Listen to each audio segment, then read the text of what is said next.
right, welcome back to One True Podcast. With me, as always, is Zach Smith, beat writer for the Baylor Bears for the Waco Trib. Zach, how are you?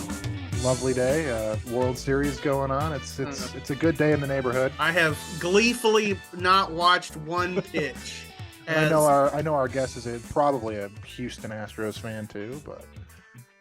I mean, as journalists, we're supposed to be impartial. I'm not. True. Yeah, well. But we got Joseph Duarte, who's been at the Houston Chronicle for 27 years. I call him a friend of the show because we've had him on before. Back when John Werner and I were running this deal. But Joseph, thanks for hopping on, man.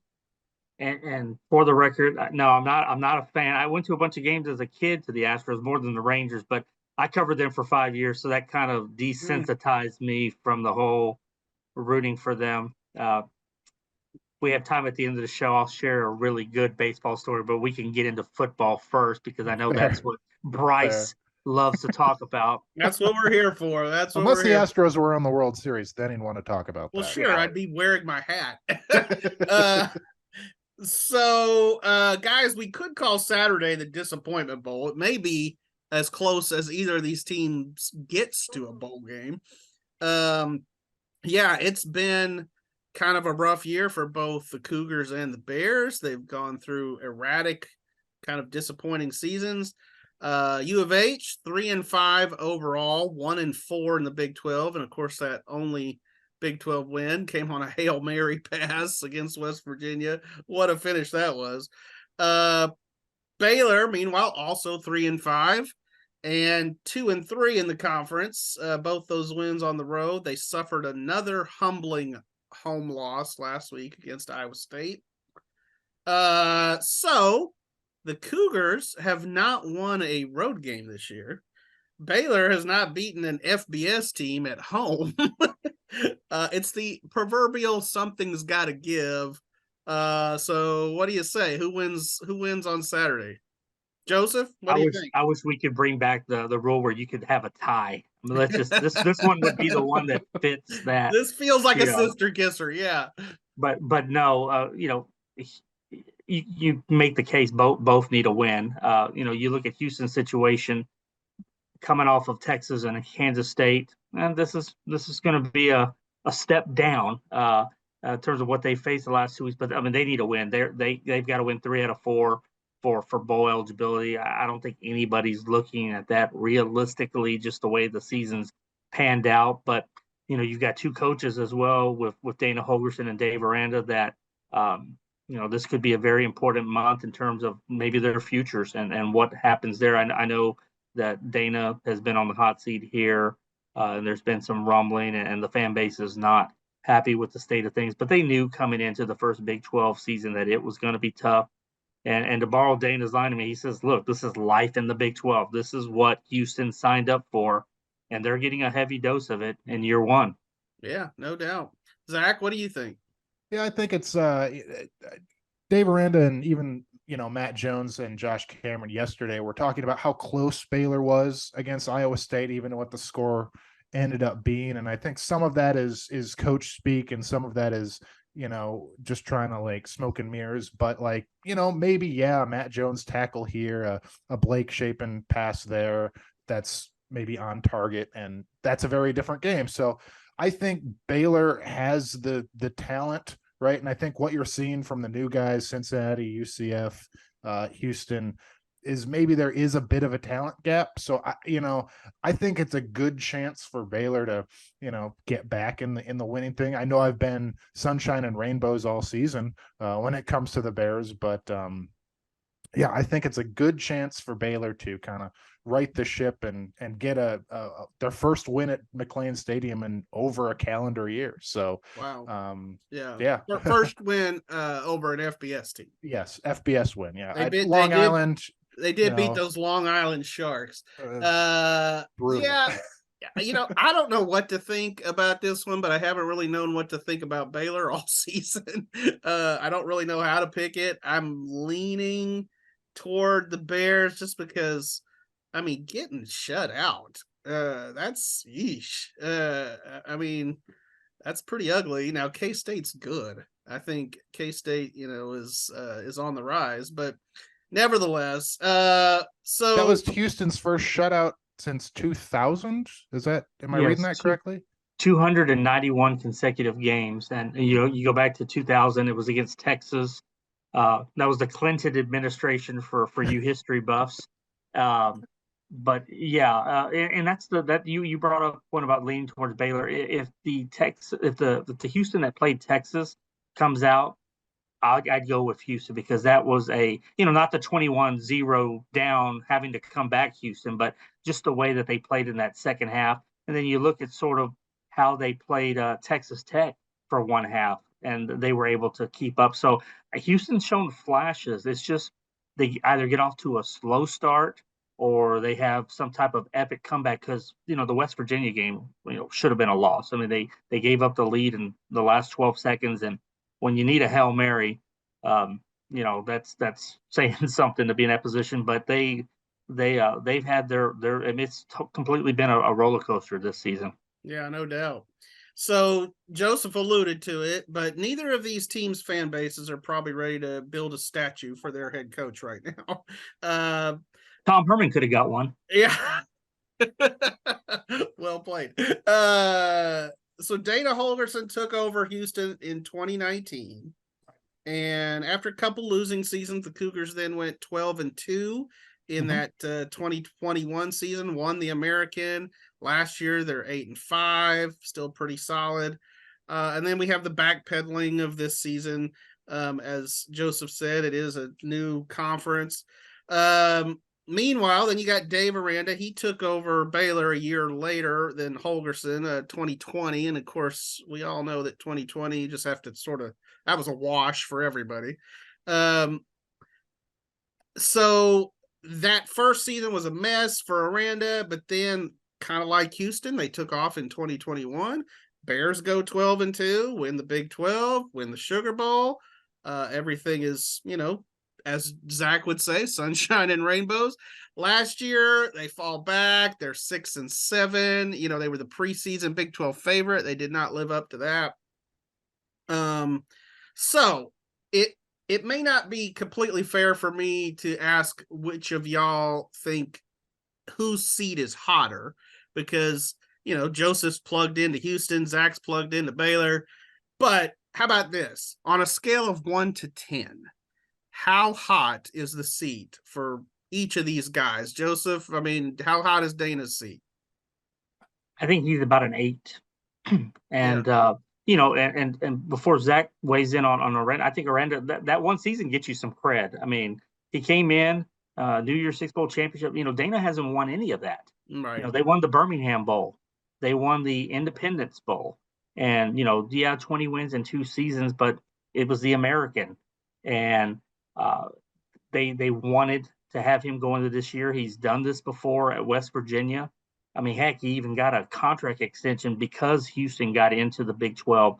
So from a financial standpoint, you could probably maybe drop the degree down one, because $15 million for Houston is a lot of money. But I think if you take that away and somebody grabs Tillman Fertitta's checkbook and can write it out for him, I think that's when you say that it's a little bit warmer, because to quote a wise president at the University of Houston, they fire coaches that go 8-4. And that was the famous quote from a few years ago when Major Applewhite was the coach. And I think at some point they're going to get called on it, whether or not they actually do fire coaches that go 8-4 or worse. Wow. Yeah. Zach, how hot is Dave's seat? Yeah, I this might surprise. I think it's about a 5, right in the middle, right? Because I personally, I think he's pretty safe this year. I think it's definitely warming, but I don't think that there's much, momentum from, the higher ups about firing Dave. I think his assistants are definitely 8 or 9, but Dave, I think is pretty safe. Like Joseph said, winning a Big 12 title championship game buys you some cred. And I think that there is momentum. You can make the excuses. It's a young team. They had injuries. That there's going to be Texas and Oklahoma are leaving, so there's some room to grow there. So maybe now is not the time to shake things up. But I get a bunch of PR emails about like the Vegas odds for different bowl games, and one of them is first coach fired or next coach fired.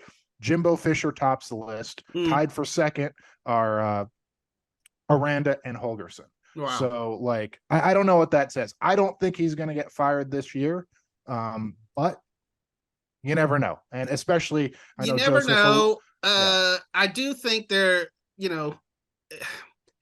if you're judging by like disgruntled fans, I mean, it's way more than a 5. I've seen, and again, fans are fans, and social media is what I call anti-social media.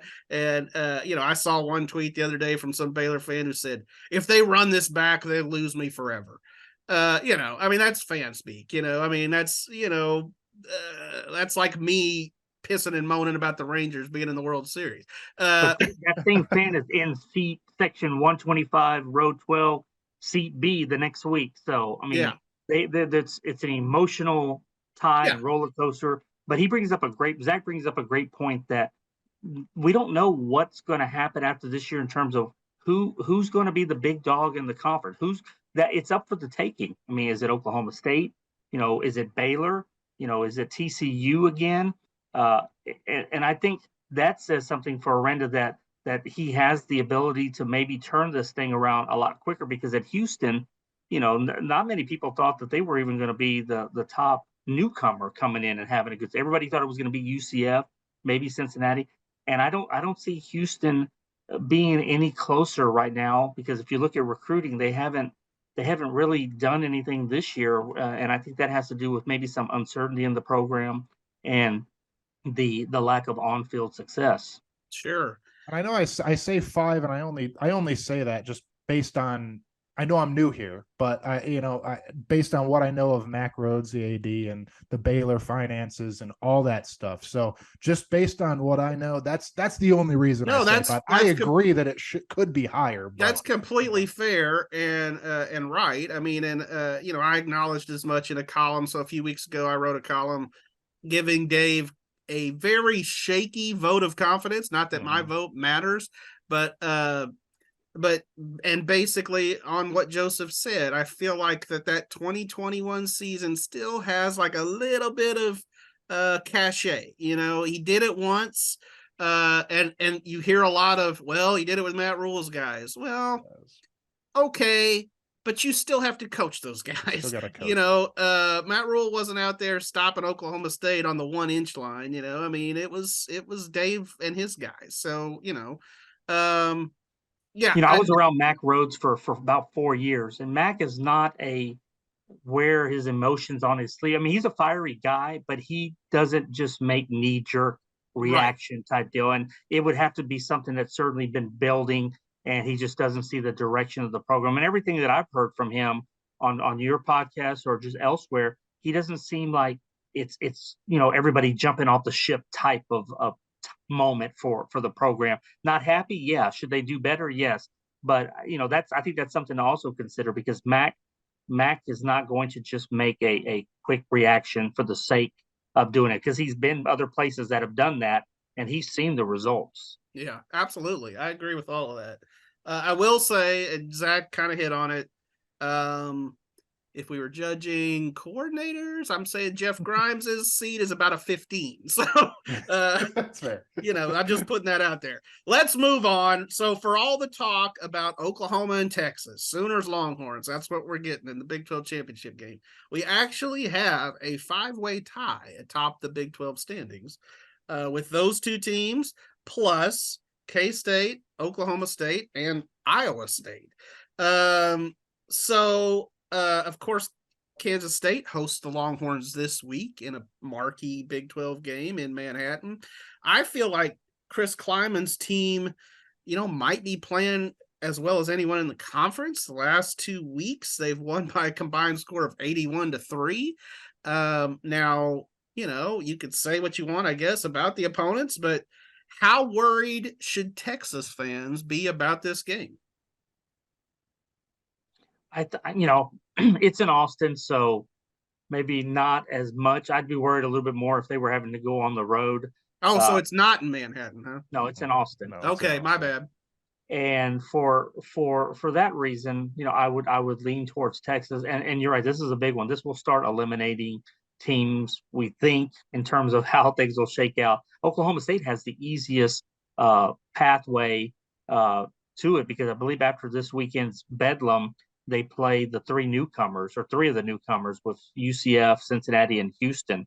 So this will be a big one for them. So this weekend, I think we'll have an idea of where things go. But it's funny, you're in a 5-way tie, and you got 2 of them with Texas and Oklahoma still, in the possibility of the college football playoff, but yet they may not even win their conference race. So, I remember, and you were around, Brice, maybe it was 2007 or 8. The Big 12 had like a similar situation, but back then the tiebreakers were so crazy, and we didn't know who was going to represent the Big 12 in it. But hopefully there's some contingencies, or we'll just have to wait and see how this thing plays out, and who beats who.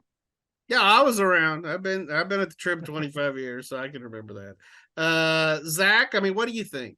I mean, I've been singing Texas's praises on this podcast all year. Yeah, I'm going to continue. Burnt orange. Yeah, well, whatever. I'm going to continue to. I think Kansas State has a very real case to be in Arlington come the end of the year, but I also think that Oklahoma is kind of a fraudulent team, but I still think Texas is the class of the Big 12, whether it's Malik Murphy or whoever their starting quarterback is. Throw in Arch Manning.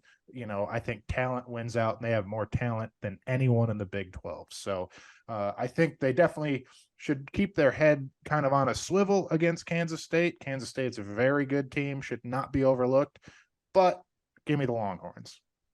Yeah, so I obviously misread it. I was sitting there thinking it was in Manhattan, but if it's in Austin, yeah, that feels like a little more obviously in Texas's favor. I agree. I mean, Zach and I saw the Longhorns earlier this season, and obviously Joseph, you did too. Of course, Houston played them tough. I mean, but yeah, they're good. I mean, they're really good. This is the best Texas team in a while. But could somebody else slip in there? K-State? Could Oklahoma State slip into that Big 12 championship game? I mean, it wouldn't completely surprise me. And that brings me to my segue, which is it's also Bedlam week, and likely for the last time in a while. It feels weird to have this game on November the 4th. It's the earliest it's been played since 2017. It's usually, late November, but it's still always fun when Oklahoma and Oklahoma State get together. So the Sooners have generally had the Cowboys number. 17 of the last 20, Oklahoma has won in that series. But the last time it was in Stillwater, Mike Gundy's team did win. It was 37-33, kind of a classic game. That was 2 years ago. Can the Cowboys do it again and send OU off to the SEC with a little Bedlam loss? What do you say? I think Oklahoma, after what happened in Lawrence, that tends to wake a team up. If they're coming off of a win and you're undefeated and you've got so much riding on the game, there's your chance to maybe sneak up on someone and win. They're going to be awake. They're going to be ready. And I'd hate to live in the state of Oklahoma and have to lose to Oklahoma, knowing that you may not face them again for a long time. They're going to the SEC. They're waving out the car window on the way out of the conference. But I think Oklahoma pulls this one out. But I do think Oklahoma State will put up a fight in this one, and think it'll be close. I don't think it's going to be a blowout. But again, if Oklahoma State gets past this one, you can pretty much, I think, book the Cowboys, a different Cowboys, maybe a Cowboys that'll win in Arlington, but they'll be in that Big 12 championship game. Zach? Yeah, I could not disagree more. I think that I think Oklahoma State is going to just absolutely roll in this game. Ollie Gordon, the running back, is just absolutely incredible. I think he has 250 yards in the last 2 games. It's like Barry Sanders, Ollie Gordon in their like 2-game all-time. Some stat that I heard, it was pretty incredible. But I think Stillwater is going to be insane. They're going to be up for this game.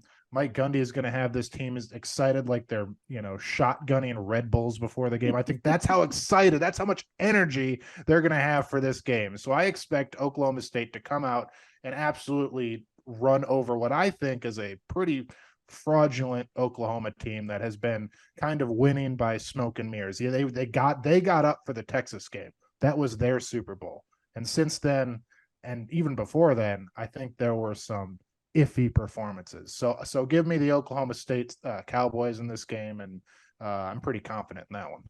I want to see that Trib headline on Sunday morning. Fraudulent Sooners. I love it. I Oklahoma love State it. wins. There's my column. God, I was going to try to be nice to the new guy and stuff. Quoting Zach. Yeah, I no. like it. Coming out swinging this week. No holds barred.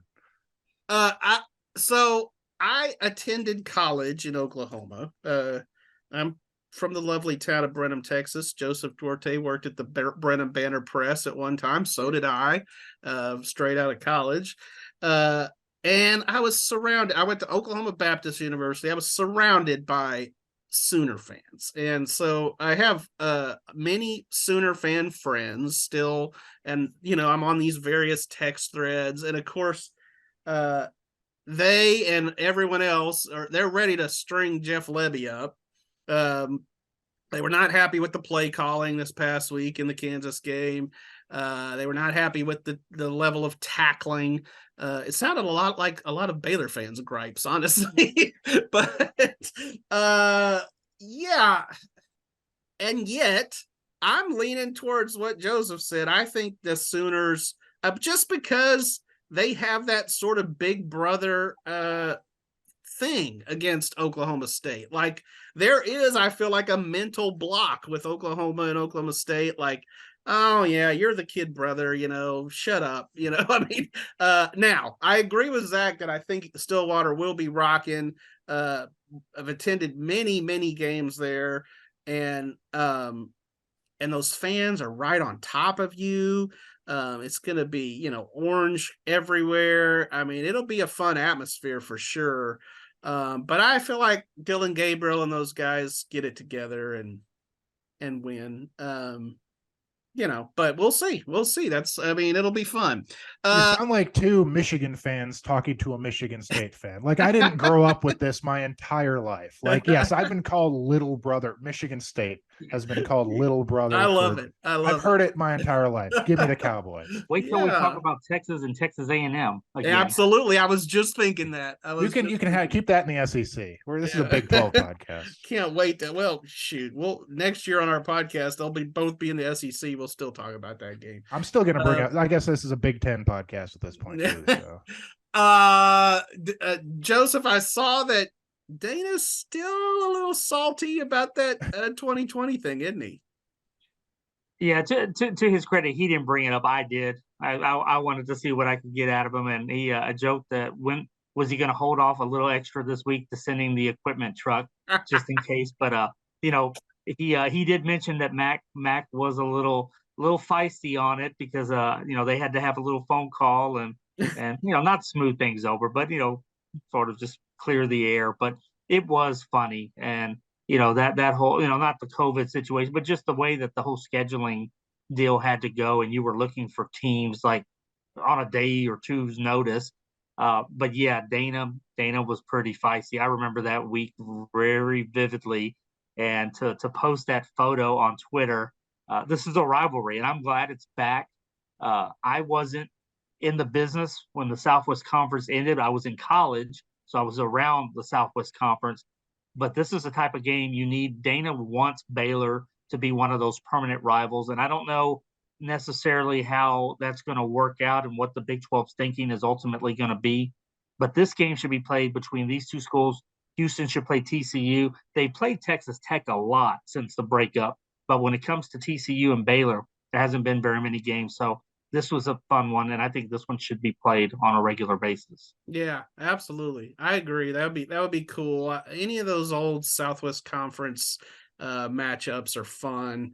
And so, yeah, it'll be cool to see. It'll be nice to see you in the press box on Saturday. I assume you're coming up.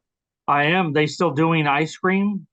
Like the Floyd Casey days? Or? So, no, I mean, I miss a lot of things about Floyd Casey, believe it or not. The stadium is now nicer, but the food is not quite on the same par. But they did there's been several games where they've had big tables of cake balls. So the cake balls aren't bad, are they, Zach?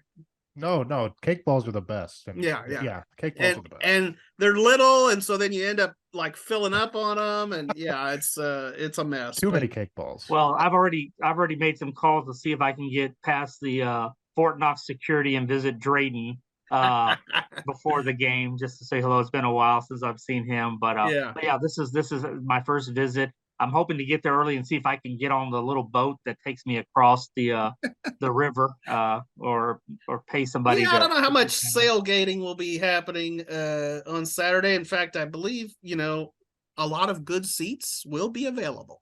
Let's put it that way. I've seen the secondary market. It's it's gonna be tough. Yeah. All right. Well, thanks for hopping on, and we'll see you guys on Saturday. Thanks, guys. Yep. Thanks.